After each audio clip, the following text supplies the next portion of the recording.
Shri Krishna Radhe Govind. Welcome back to Kanhamrit. तो सभी लोगों के द्वारा पूछे जाने वाला एक बहुत ही कॉमन क्वेश्चन कि अगर हमारे पीरियड्स चल रहे हैं तो क्या हमें एकादशी का व्रत करना चाहिए, और अगर एकादशी का व्रत करना चाहिए तो हम किस प्रकार से कर सकते हैं।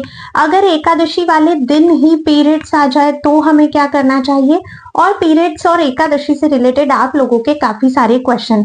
तो आज की इस वीडियो में मैं आपको यही सब जानकारी देने वाली हूँ कि क्या व्रत करना चाहिए या नहीं करना चाहिए, तो कैसे करना चाहिए, क्या विधि रहेगी, शास्त्रों में क्या नियम बताए गए हैं कि जब भी मासिक धर्म चलता है तब हमें किस प्रकार से व्रत करना चाहिए। तो वीडियो को आप लोग एंड तक अवश्य ही देखिएगा अगर आपके मन में भी ये शंका है तो।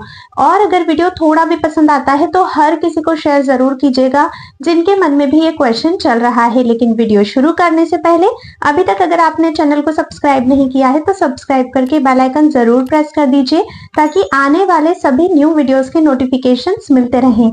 चलिए वीडियो को शुरू करते हैं। देखिए, पीरियड्स में हमें क्या करना चाहिए। जब भी महिलाओं के पीरियड्स चलते हैं, यानी कि जब भी महिलाएं मासिक धर्म से होती है, रजस्वला होती है, तब उनके लिए क्या क्या नियम बताए गए हैं शास्त्रों में, आज इस वीडियो में वही बात होने वाली है। सबसे पहली बात तो ये कि देखिए, अगर आपके पीरियड्स चल रहे हैं तो एकादशी व्रत करने की मनाही आपको नहीं है। मतलब आपको अपना एकादशी व्रत छोड़ना नहीं है, आपको अपना व्रत जो है वो कंटिन्यू करना है। या तो पहले से पीरियड साइकिल चल रहा है या फिर एकादशी के दिन ही पीरियड्स आते हैं। ऋषि श्रृंगी का कहना है कि जब भी महिलाएं रजस्वला धर्म से होती है तब उन्हें अपने एकादशी व्रत को नहीं छोड़ना चाहिए। किसी भी स्थिति में अन्न का सेवन तो बिल्कुल भी नहीं करना चाहिए। तो इस स्टेटमेंट से ये बात तो क्लियर हो जाती है कि अन्न का सेवन नहीं करना है, इसका मतलब व्रत तो हमें अवश्य ही करना है। अब व्रत हम किस प्रकार से कर सकते हैं, तो देखिए, शास्त्रों में कहा गया है कि जब भी आप मासिक धर्म से होते हो, पीरियड से होते हो, तो प्रत्यक्ष रूप से आपको भगवान से जुड़ा कोई भी कार्य नहीं करना चाहिए।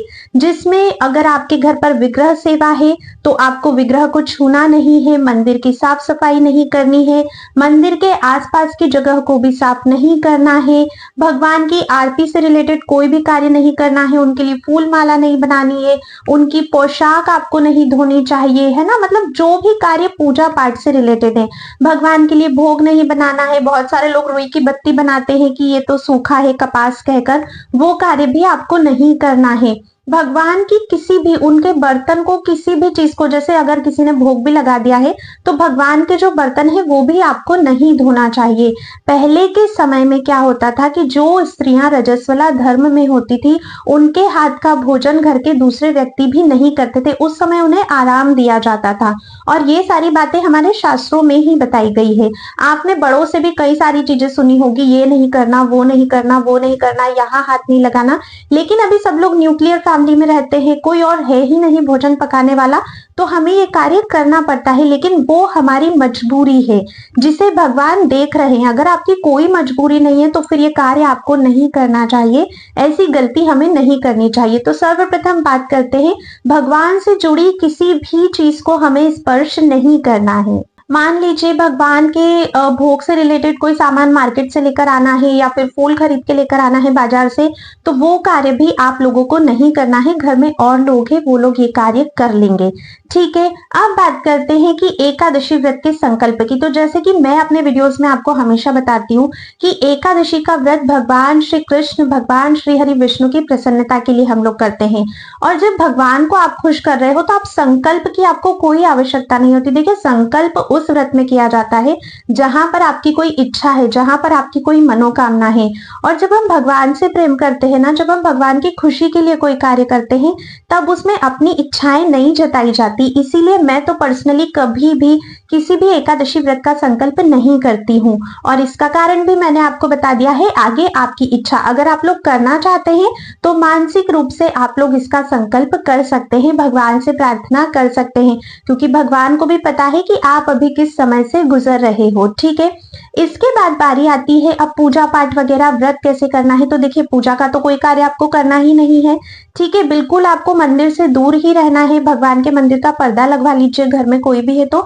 बाकी अगर कोई भी सेवा आपकी ऐसी है तो घर में अगर कोई और है, बड़े हैं आपसे या कोई सपोर्टिव हैंड है आपके पास, तो आप उन्हें कह सकते हैं, आपकी साइड से वो आपकी सेवा कर सकते हैं, पर प्रत्यक्ष रूप से कुछ नहीं करना है, ठीक है। आप भगवान के नामों का जप कर सकते हो, किसी भी नाम का जप कर सकते हो।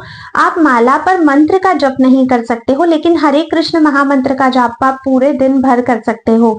हरे कृष्ण कृष्ण कृष्ण हरे हरे, हरे राम राम राम हरे हरे।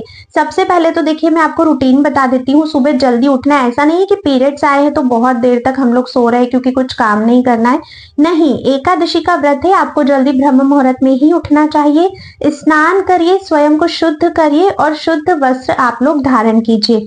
आप चाहे तो बाल धोकर भी स्नान कर सकते हैं, जिससे ज्यादा पवित्रता हम में आ जाएगी, क्योंकि एकादशी के व्रत में शारीरिक और मानसिक रूप से पवित्र होना बहुत आवश्यक होता है। पूरे दिन स्वयं को शारीरिक और मानसिक रूप से शांत और पवित्र आपको रखना है। भगवान की प्रत्यक्ष पूजा नहीं करनी है, लेकिन आप अपने मन में मानसिक रूप से भगवान की पूजा कर सकते हो। जैसे अगर आप रोज भगवान को नहलाते हो, उन्हें भोग लगाते हो, कुछ भी सेवा अगर आप उनकी करते हो तो वो आपको मानसिक रूप से करनी है। तुलसी महारानी की सेवा पूजा भी नहीं करनी है, तुलसी महारानी के पास आपको नहीं जाना है। घर में कोई और है अगर तो वो तुलसी महारानी की सेवा कर देंगे, ठीक है।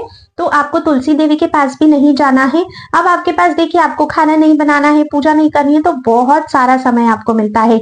तो इस पूरे समय में भगवान के नामों का जप कीजिए, उनकी लीलाओं का चिंतन कीजिए, भजन सुन सकते हो, नाम जप भगवान का आप ऑनलाइन लगा के सुन सकते हो, ठीक है। आप कथाएं सुन सकते हो। आपको जो ग्रंथ है, ग्रंथ को हाथ नहीं लगाना है। कथा आपको स्वयं नहीं पढ़नी। अगर आप स्वयं पढ़ना चाहते हो तो आप मोबाइल के थ्रू पढ़ सकते हो, ऑनलाइन जैसे गूगल वगैरह पर आप लोग कथा निकाल के पढ़ सकते हो। जैसे हर एकादशी व्रत में उस एकादशी की कथा पढ़ना अति महत्वपूर्ण होता है। तो या तो आप कथा पढ़ो या तो आप कथा का श्रवण करो। पढ़ना है तो कथा की जो पुस्तक आती है उसको हाथ नहीं लगाना है, मोबाइल में पढ़ सकते हो। और नहीं तो ऑनलाइन आपको मेरे चैनल कान्हामृत पर भी कथाएं हर एकादशी की मिल जाएगी। तो आप कान्हामृत चैनल खोलिएगा, वीडियोस में जाइएगा और एकादशी की कथा को बिल्कुल सुन लीजिएगा। और अगर आप सब्सक्राइब कर चुके हो तो नोटिफिकेशंस तो आ ही जाएंगे।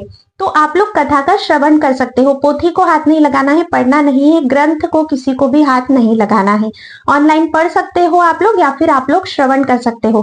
कानों से श्रवण करने में कोई प्रॉब्लम नहीं है, या फिर घर में जैसे कोई और है अगर तो वो ग्रंथ पढ़ के आपको सुना सकते हैं, ठीक है। मंदिर भी इस दिन आपको नहीं जाना होता है, तो मंदिर आप लोग मत जाइएगा। इसके अलावा व्रत में जैसे देखिए ज्यादा आप लोग कोशिश करिए कि निर्जल व्रत ना करो, क्योंकि हो सकता है शारीरिक रूप से फिर आपको ज्यादा थकान हो जाए। तो आप 1 या 2 बार फल, दूध या फिर एकादशी प्रसाद जो भी आपकी सामर्थ्य है शरीर की उस हिसाब से ग्रहण कर सकते हो। बिल्कुल पूरा निर्जल मत कीजिएगा, क्योंकि थोड़ा सा फिर वो आपके लिए डिफिकल्ट हो सकता है। तो इस चीज का आपको ध्यान रखना है। ओवरऑल अगर मैं नियम की बात करूं तो नियम सिर्फ इतना ही है कि भगवान को या उनकी चीजों को, उनसे जुड़ी किसी भी चीजों को हाथ नहीं लगाना है, उसके आसपास भी आपको नहीं जाना है। मानसिक रूप से आप हर कार्य कर सकते हो, मानसिक रूप से हर सेवा कर सकते हो। प्रत्यक्ष रूप से आपको सेवा पूजा कुछ भी नहीं करनी है। किसी भी स्थिति में अपने व्रत को नहीं छोड़ना है। पीरियड्स देखो हर महीने की प्रॉब्लम है और एकादशी का व्रत भी हर 15 दिन में आता है, तो व्रत नहीं छोड़ना है, क्योंकि व्रत अगर छोड़ने लगे तो ऐसे तो कितनी ही एकादशी हमारी छूट जाएगी। शास्त्रों में व्रत छोड़ने का कोई विधान नहीं। शास्त्र आज्ञा है कि व्रत आपको रखना है, प्रत्यक्ष रूप से आपको सेवा जो है वो नहीं करनी है। तो आई होप जो भी आपके डाउट्स थे कि पीरियड्स में व्रत कैसे करना है, पूजा विधि क्या है और बाकी सारे ही आपके क्वेश्चंस के आंसर आपको आज इस वीडियो में मिल चुके होंगे। अगर आप लोगों का कोई भी क्वेश्चन बाकी है, कोई भी और शंका है अगर आपके मन में, तो प्लीज आप मुझे कमेंट करिए। मैं सभी के आंसर्स देने की पूरी कोशिश करूंगी। और देखिए वीडियो को प्लीज शेयर करिएगा, क्योंकि काफी सारी ऐसी महिलाएं हैं जिनके मन में ये क्वेश्चन रहता है और काफी सारे लोग तो एकादशी का व्रत ही छोड़ देते हैं क्योंकि हमारे पीरियड्स चल रहे हैं। तो ऐसा नहीं करना है, ध्यान रखिएगा। और अगर वीडियो थोड़ा भी पसंद आया है तो वीडियो को लाइक अवश्य ही करिएगा। अब मैं आप सभी से मिलूंगी नेक्स्ट वीडियो में, तब तक के लिए राधे राधे।